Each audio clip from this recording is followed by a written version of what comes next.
Side effects చాలా, ఏ medication చిన్నది వేసుకున్నా కూడా సైడ్ ఎఫెక్ట్స్ అంటున్నాం. బట్ క్యాన్సర్ లాంటి ఒక మహమ్మారితో పోరాడుతూ ఎన్ని మందులు, దాని సైడ్ ఎఫెక్ట్స్, జుట్టు కంప్లీట్గా ఊడిపోవడం లాంటివి చూస్తాం. అసలు ఎందుకు అవుతుంది సార్ ఇది? అంటే క్యాన్సర్ ట్రీట్మెంట్కి భయం రావడానికి మెయిన్ కారణం ఏంటి చెప్పనా అండి? ఈ సైడ్ ఎఫెక్ట్స్ గురించి భయపడుతూ ఉంటారు. అంటే క్యాన్సర్ కానీ ఫస్ట్ గుర్తొచ్చేది ఏంటంటే జుట్టు ఊడిపోయిన ఒక లేడీ యొక్క బొమ్మ గుర్తుకొస్తుంది వాళ్ళకి. లేదా మీకు మూవీస్లో ముందు స్టార్టింగ్లో మీకు యాడ్ చూపిస్తుంటారు కదా, ముఖేష్ అడ్వర్టైజ్మెంట్. అంటే భయానికి ఒక లింక్ పీపుల్ అట్లా కనెక్ట్ అవుతూ ఉంటారు. సో సైడ్ ఎఫెక్ట్స్ ఉండవు క్యాన్సర్ ట్రీట్మెంట్ నేను చెప్పను. సమ్ సైడ్ ఎఫెక్ట్స్ ఖచ్చితంగా ఉంటాయి. క్యాన్సర్లో అసలు సైడ్ ఎఫెక్ట్స్ ఉండకూడకుండా ఉండాలంటే మనం లైఫ్ స్టైల్ జాగ్రత్తలు తీసుకుని అర్లీ స్టేజ్లో మనం కనుగొంటే చాలా వరకు సైడ్ ఎఫెక్ట్స్ కూడా మనం అవాయిడ్ చేయొచ్చు. Correct. For example breast cancer అర్లీయెస్ట్గా డిటెక్ట్ అయింది అనుకోండి, మీకు కీమో కూడా అవసరం పడకపోవచ్చు. ఓన్లీ సర్జరీతో నయమైపోతుంది. రేడియేషన్ అవసరం లేదు, కీమో. అంటే 3 ఎప్పుడు అవసరం పడతాయి ట్రీట్మెంట్కి? రిలేటివ్లీ లేటర్ స్టేజ్లో ఉన్నప్పుడు. కరెక్ట్. సో కనుక ఎంత అర్లీగా డయాగ్నోజ్ అవుతే అంత 1 లేదా 2తోనే మనం బయటపడిపోవచ్చు. సో సైడ్ ఎఫెక్ట్స్ లేకుండా ఉండే ఆవిష్కారాలు కూడా చాలా వరకు ఉన్నాయి. చాలామందికి ఇప్పుడు కీమో అవసరం లేకుండా ట్రీట్మెంట్ ఇచ్చే రోజుల్లో మనం ఉన్నాం, అర్లీగా డయాగ్నోజ్ అవుతాయి.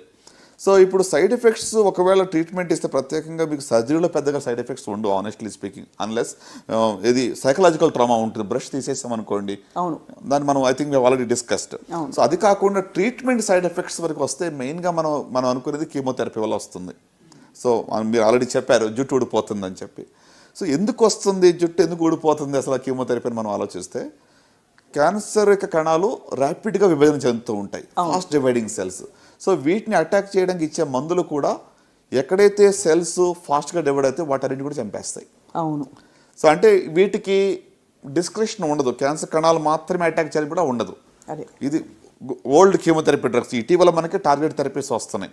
అవేంటి, స్పెసిఫిక్గా ఎక్కడైతే క్యాన్సర్ సెల్స్ ఉన్నాయో వాటిని అటాక్ చేస్తాయి. దానికి ఒక మిసైల్ లాగా టార్గెట్ చేయొచ్చు. రైట్. సో ర్యాపిడ్గా డివైడ్ అయ్యే కణాలన్నింటినీ కూడా చెప్పే ప్రక్రియలో ఈ యొక్క హెయిర్ రూట్ కూడా ఫాస్ట్గా డివైడింగ్ సెల్స్వి. మన హెయిర్ అనేది మరి ఫాస్ట్గా డివైడ్ అవుతున్నాయి, ర్యాపిడ్గా హెయిర్ గ్రోత్ ఉంటుంది. అలాగే పెద్ద పేగుల్లోనూ మ్యూకోజాన్ని కూడా వితిన్ 48 hours రీప్లేస్ అవుతూ ఉంటుంది. సో ఈ యొక్క కణాలన్నీ కూడా మరి అటాక్ ఫస్ట్ అవుతూ ఉంటాయి అన్నమాట. అంటే క్యాన్సర్ కణాలతో పాటు ఇది సైడ్ ఎఫెక్ట్ ఎందుకు, ఇది ఏంటంటే కొలాటరల్ డ్యామేజ్ ఇది. అవును. సో అందువల్ల బ్లడ్లో ఉన్న క్యాన్సర్ కణాలను అటాక్ చేసినప్పుడు కూడా మీ యొక్క హెయిర్ ఉన్నటువంటి యొక్క రూట్స్ని అటాక్ చేసినప్పుడు హెయిర్ లాస్ అనేది ఉంటుంది. ఎలాగైతే మన యాంటీబయాటిక్స్ వేసుకున్నప్పుడు హెల్దీ బ్యాక్టీరియా కూడా చచ్చిపోతాయి కదా, అలాగే మనకి ఇవన్నీ. సో మరి ఈ ట్రీట్మెంట్ ప్రోటోకాల్స్ ఫాలో అవుతున్నప్పుడు మరి దానికి సపోర్టివ్గా ఉన్న సప్లిమెంట్స్ లాంటివి ఇస్తూ ఉంటారా సార్? మీరు అడిగింది అంటే హెయిర్ లాస్ కాకుండా ఉంటాయని మనం ఏమైనా చేయొచ్చా? అండ్ అలాగే స్కిన్ డార్కెనింగ్, రేడియేషన్ వల్ల వచ్చే గ్లూటాథయోన్ ఇస్తారని ఏదో వినికిడి సార్. కరెక్ట్. అంటే ఇంకొకటి, రేడియోథెరపీ సైడ్ ఎఫెక్ట్స్లో కూడా 2 రకాలుగా ఉన్నాయి. ఇప్పుడు ఓల్డ్ టెక్నాలజీ కూడా మ్యాటర్స్ అలాట్. అక్కడ పాత టెక్నాలజీలో కోబాల్ట్ థెరపీ అని ఉండేది, మీరు వినే ఉంటారు. 15-20 years బ్యాక్ బ్లైండ్గా ఎక్స్టర్నల్ బీమ్ రేడియేషన్ ఇస్తే ఆ స్కిన్ అంతా మొత్తం డార్క్ అయిపోయేది. ప్రజలకు ఇప్పుడు కూడా రేడియేషన్ అంటే అలాగే మొత్తం కాలిపోద్దేమో, షాక్ అంటారు జనాలు. ఇప్పుడు కూడా అడుగుతూ ఉంటారు, కరెంట్ పెడతారని అడుగుతారు. అసలు కరెంట్ ఏంటి, షాక్ ఎక్కడ ఇస్తాం? రేడియోథెరపీ బేసికలీ ఒక స్కాన్ చేసినట్లే, కొన్ని రేస్ ఆ ఏరియాకి వెళ్ళి కిల్ చేస్తే తప్ప మీకు అసలు టచ్ కూడా కాదు, తెలియదు కూడా ఏం జరుగుతుందని. You want even feel. కానీ ప్రజల్లో ఏంటి అవగాహన, షాక్ పెడతారు, షాక్ ట్రీట్మెంట్ ఇస్తారు అనేది. అంటే ఇది ఒక ఇట్స్ ఎ మిత్. ఇప్పుడు బాగా మారిపోయింది కదా సార్ టెక్నాలజీ. చాలా ఎంత అంటే ఒక సిటీ స్కాన్ చేయించుకున్నట్లు రేడియేషన్ తీసుకోవడం అనేటువంటిది. రైట్. సో డోస్ కూడా స్పెషల్గా టార్గెట్ చేసి ఆ ఏరియాకి మాత్రం ఇవ్వడం జరుగుతుంది. ఇప్పుడు మన దగ్గర ఎంఆర్ఐ లినాక్ అని ఉంది. అంటే ప్రతిరోజు కూడా ఎంఆర్ఐ స్కాన్ చేసి ఏ ఏరియాలో ట్యూబర్ ఉందో అక్కడ మాత్రమే రేడియేషన్ ఇస్తారన్నమాట. సో కనుక targeted radiotherapy, targeted therapy in medical oncology, దానివల్ల ఇక సైడ్ ఎఫెక్ట్స్ చాలా వరకు తగ్గాయి. రైట్. అంత మాత్రం కాకుండా ఇప్పుడు మీరు ఇందాక అడిగినట్టుగా సప్లిమెంట్స్ వల్ల ఏమైనా మనం తగ్గించవచ్చా అంటే ఎస్, డెఫినెట్గా. ఇప్పుడు న్యూట్రియంట్స్ లేకుంటే సెలీనియం కానీ గ్లూటాథయోన్ కానీ ఇలాంటివి కొన్ని రేర్ మినరల్స్ ఇవన్నీ కూడా మన బాడీలో ఎక్కువగా ఉన్నట్లయితే ఈ యొక్క రికవరీ, యొక్క రీజనరేషన్ బాగా ఫాస్ట్గా అవుతుంది. సో కొంతమంది అడుగుతూ ఉంటారు, ఇక హెయిర్ లాస్కి ఎలాగ మనము మరి ట్యాకిల్ చేయాలి అంటే, కొంతమంది జుట్టు మనం గుండు గీయించుకుంటే బెటర్ అంటారా, లేకుంటే ఇప్పుడు కొత్తగా కొంతమంది స్కాల్ప్ కూలింగ్ సిస్టమ్ అని ఒకటి వచ్చింది.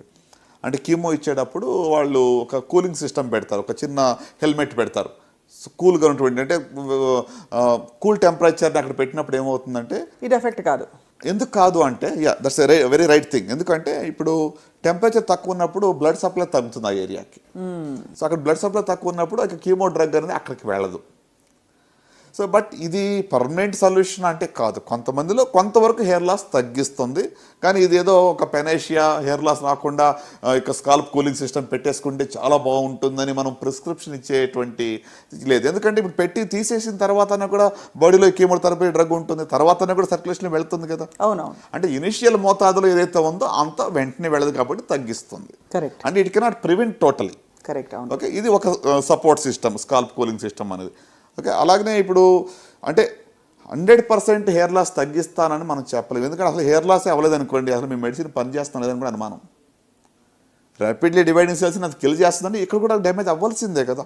కరెక్ట్. అవును. సో అందువల్ల it cannot be totally prevented. Manage చేయవచ్చు కానీ పూర్తిగా దాన్ని ఆపలేము.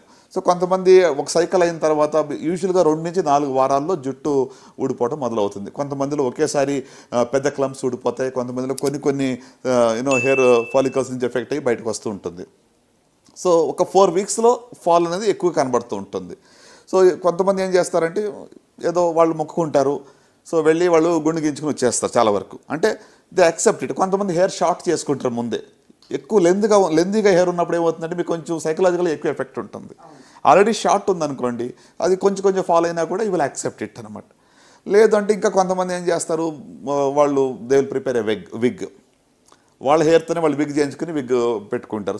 సో దట్ అంటే వాళ్ళకి క్వాలిటీ ఆఫ్ లైఫ్ ఎలాంటి ఎఫెక్ట్ లేకుండా నార్మల్గా మనం ఫేస్ చేయగలరు వాళ్ళు.